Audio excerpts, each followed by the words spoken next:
We throw around the word country like we all agree what it means, but here's the truth.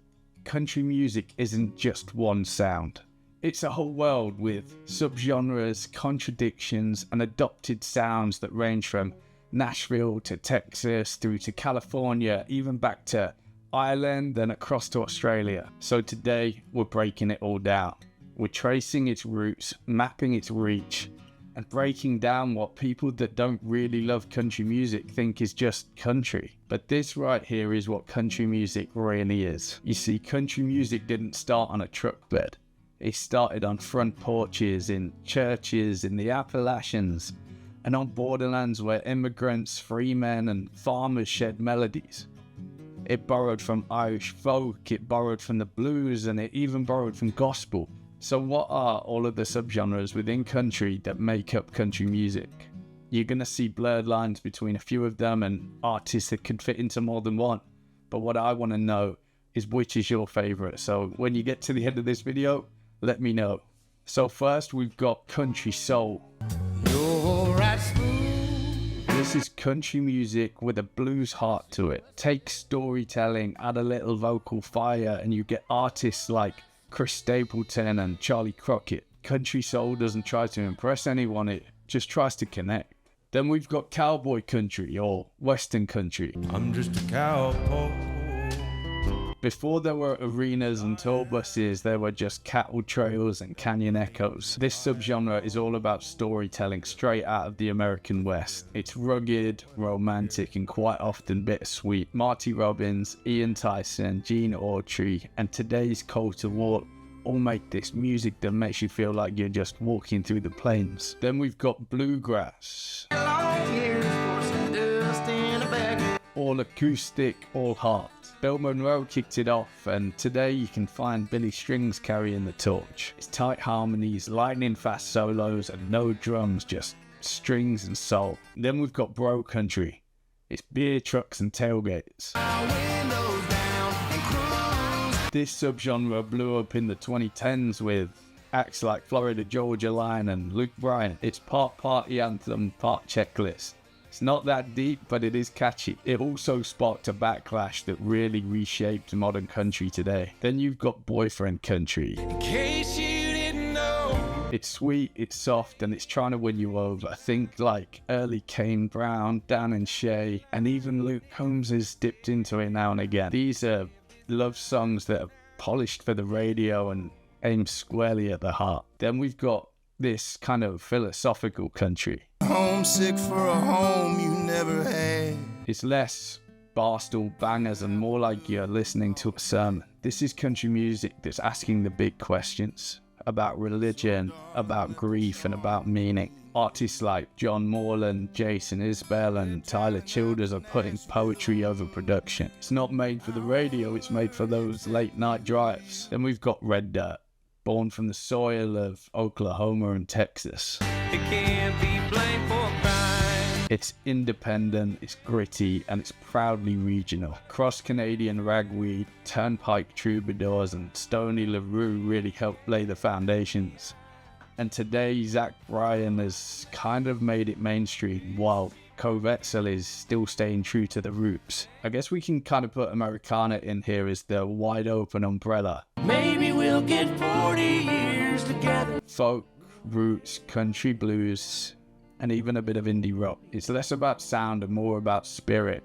And well, Sierra Ferrell delivers that in abundance. It's not mainstream and it's not quite underground, it's just purely honest music. Then we've got outlaw country. Passing trains that have no names. Willie, Waylon, and Chris Christopherson, The Rebellion. This was the response to the polished Nashville sound, with grit, guitars, and defiance. I'd put modern torchbearers like Jesse Wells or Margot Price in here. They're still waving the flag for those outlaw country fans. And then like the polar opposite, we've got Honky Tonk, those dancehall anthems. Hey, honky tonk. Steel guitars, broken hearts, and neon lights. This is barroom country, and it's built for two-stepping. From Hank Williams back in the day through to Dasher giving it that pop sound. It's country that simply just lives on the dance floor and makes you want to move to it. And then it's country rock. Split the night wide open. It's rock with a southern twang. Think Eagles or Blackberry Smoke, and even Zac Brown Band have got in on the act. It's electric guitars that meets country lyricism, and the result is loud, proud, and ready to be played in stadiums across the country. Next up is country rap. And yes, it's a thing. Like Richard Petty at Daytona, black marks where I slam the brakes. Artists like Colt Ford and Upchurch have brought rural stories to hip-hop beats. Honestly, it's split opinion massively, but it's found a huge following in the Deep South. It's loud, it's rowdy, but it is undeniably country, just with some 808s. And then quickly we've got alt country. I like a fish out of water in a camera tree. Think punk attitude, but with some country roots. Lucinda Williams, Ryan Adams, the sound of rebellion that came after the 90s country boom. It's songwriting first and label last. You might also call it indie country. The next up is Gothic Country. Prettiest girl in the whole damn holler.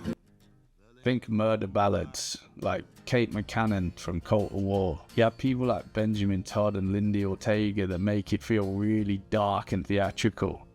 And if you've not had a chance yet to listen to the Hill Country Devil, well, this is your sign to go and do it. And then we went from this traditional to this neo-traditional that kind of sound similar. That sounds like good times and 10 lines. No frills, just fiddles, steel, and straight talk. Whether it's George Strait in the 80s or Zach Top doing it right now, it's kind of this modern production, but it feels inherently true to country, and it's classic. And we've got this like Gulf and Western, which is essentially like beach country. Pour me something tall and strong. Think flip-flops and margaritas. Jimmy Buffett coined it back in the day, but then Kenny Chesney made it mainstream. It's steel drums meet steel guitars, and it's kind of a song that you want to listen to before you're heading off on vacation. And then we've got Nashville sound. Like a rhinestone cowboy.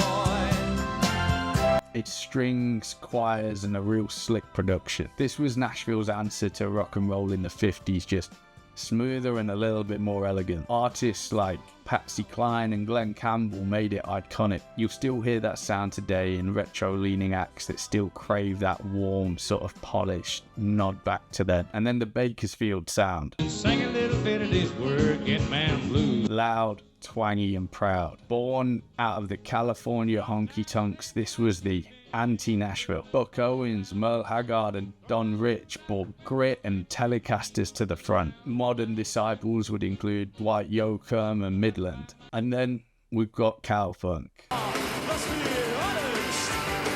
This short-lived but loud movement fused country themes with punk energy. Social Distortion, the Knitters, Jason and the Scorchers. It was messy, rebellious, and properly underground. I guess finally everything that you hear on the radio right now kind of falls under the umbrella of pop country or southern pop. Got a couple drinks in thinking it's my... It's something that many country fans don't want to claim as country, but it ties back to country roots and it's inspired by it, so it kind of is. You'll hear drum machines, that annoying little snap track that feels like it's fading out again now, but at its core it's still telling stories, and I guess a lot of it is influenced by Shania Twain breaking out and doing her thing. And yes, you would probably put bro country and boyfriend country under the same banner, but like, you know, the likes of Kelsey Ballerini and Sam Hunt are really doing their thing at the minute, and if I'm honest, I like it. So you made it.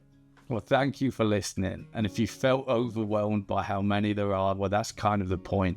Country music is not just one thing, and it never has been. It's a map of America's history. It's religion and rebellion, it's heartbreak and hope, it's tradition and it's evolution. So next time someone says they like country music, just maybe ask them which kind, because under the soil there's a whole universe. So that's me. If you like this video, please do all the good stuff. Like, subscribe, comment. I really do appreciate it. And as you can tell, I reply to pretty much everything. So thank you. I've been Ollie. I appreciate you as always. Peace.